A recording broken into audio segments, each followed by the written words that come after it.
संकेतची चुगली दाखवून संकेत आणि विशालमध्ये जे फूट पाडलं त्यांनी पूर्णपणे ना, त्याला रिअल चुगली म्हणतात.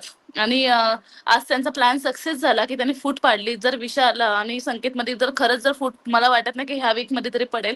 जसं की ही म्हणलीच अनुश्री की ह्या वीकमध्ये नाही आपण लगेच वेगळं होऊ शकत. आणि अनुश्री एवढी स्मार्ट आहे ना, तिलाही माहिती आहे अलायन्स खूप महत्वाचे आहेत गेम मध्ये. आजचा जो एपिसोड होता ना, ओव्हरऑल फक्त विशालला कसं एक्सपोज करायचं ना तेवढंच दाखवण्यात आलं.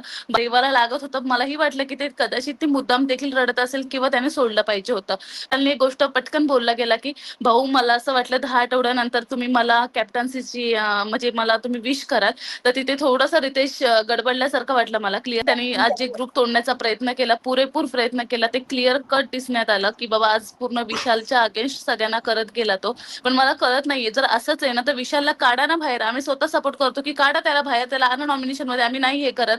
एवढंच जर तुम्हाला विशाल जर कुठेतरी तुम्हाला एवढा खटकतो की तुम्ही हर एक विकेंडला त्याला त्याचं खच्चीकरण करताय, खच्चीकरण करतच चाललाय, तर त्याला बाहेर काढा. त्याला बघा तुमचा जर शो चालतोय का. तर जे आज खच्चीकरण केलं किंवा त्याला तोडण्याचा प्रयत्न केला ना, मला अजिबात पटलं नाहीये ते. जर असं असेल तर विशालला बेधडक बाहेर काढा आणि तुमचा बिग बॉस चालवा. बघा तुमचा चालतोय का, ह्या बाकीच्या जे राहिलेत ना कंटेस्टंट त्यांच्याबद्दल बरोबर चालतोय का बघा आणि टीआरपी येते का बघा.